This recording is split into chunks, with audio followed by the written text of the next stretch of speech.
महत्त्वाची बातमी। घायवळ संदर्भातील आरोपानंतर योगेश कदमांनी उपमुख्यमंत्री शिंदेंकडे भूमिका मांडली। शिंदेंकडून योगेश कदमांची पाठराखण करण्यात आली। चुकीचं काही केलं नसल्यास घाबरू नका, टीकांना जशास तसं उत्तर द्या, असं शिंदेंनी योगेश कदमांना म्हटल्याचं सूत्रांकडून कळतं। सचिन घायवळला बंदुकीच्या परवान्यासाठी शिफारस केल्याच्या प्रकरणात एकनाथ शिंदेंनी योगेश कदमांची पाठराखण केली आहे। योगेश कदमांनी मुक्तागिरी निवासस्थानी जात एकनाथ शिंदेंची भेट घेतली। या भेटीत शिंदेंनी योगेश कदमांना अभय दिलाय।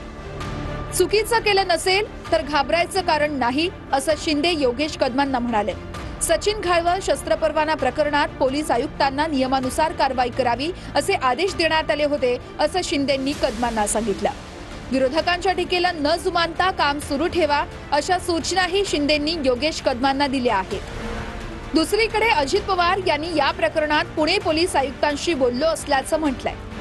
कोणताही गटातटातला नेता असेल तरी नियमानुसार कारवाई व्हावी, असं अजितदादा म्हणाले।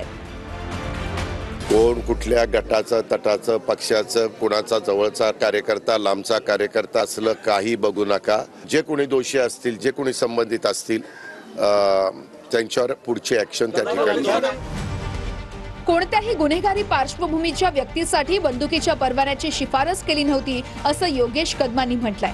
तर या प्रकरणात आपल्याकडे कोणतीही शिफारस आली नसल्याचं पुणे पोलीस आयुक्तांचं म्हणणं आहे। यावा अशा प्रकारचे आदेश नव्हता। मी सांगितले विहित कार्यपद्धती अवलंबन पुढील कायदेशीर कारवाई करावी अशा प्रकारचे आदेश होता। मी या खुर्चीवरती बसलेला असल्यापासून प्रलंबित गुन्हे किंवा गुन्हे दाखल असलेल्या एकाही व्यक्तीला माझ्याकडनं लायसन्स देण्यासाठीची शिफारस झालेली नाही।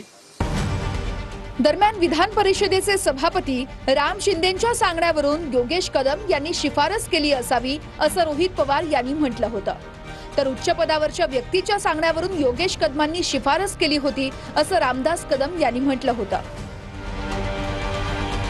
योगेश कदमला विचारलं मी, त्यांनी हा जो निर्णय घेतलाय स्पेसिफिक याबाबतचा, तो विधिमंडळातल्या एका मोठ्या पदावर बसलेल्या विधानसभेमध्ये विधिमंडळामध्ये मंत्र्यांना देखील आदेश देणारा अशा व्यक्तीने त्यांना सांगितलंय। तो पण न्यायाधीशच आहे आणि म्हणून योगेश कदमने निर्णय घेतलाय। तो सगळ्यात मोठं पद जर कुठलं असेल तर ते सभापती हे पद आहे।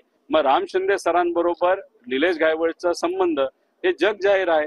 योगेश कदम यांचे वडीलच जर म्हणत असेल की राम शिंदेंनीच प्रेशर केलं, तर मग आता ह्याच्यात इन्व्हेस्टिगेशन करण्याची जरूरत आहे। असं कोण माणूस आहे? रामदास कदमांनी तरी स्पष्ट करावं किंवा देखावानी तरी आम्हाला सांगावं, काय ते त्यांनी सांगितलं पाहिजे। एक सुनावणी त्या संदर्भात गृहराज्यमंत्र्यांनी घेतली होती, पण हा परवाना दिलाच गेला नाही। पोलीस आयुक्तांनी त्या ठिकाणी वस्तुस्थिती लक्षात आणून दिली आणि त्यामुळे हा परवाना दिलेला नाही। परवाना दिला असता तर कदाचित मला असं वाटतं की अशा प्रकारचा आरोप हा योग्य होता, परंतु परवाना दिला गेला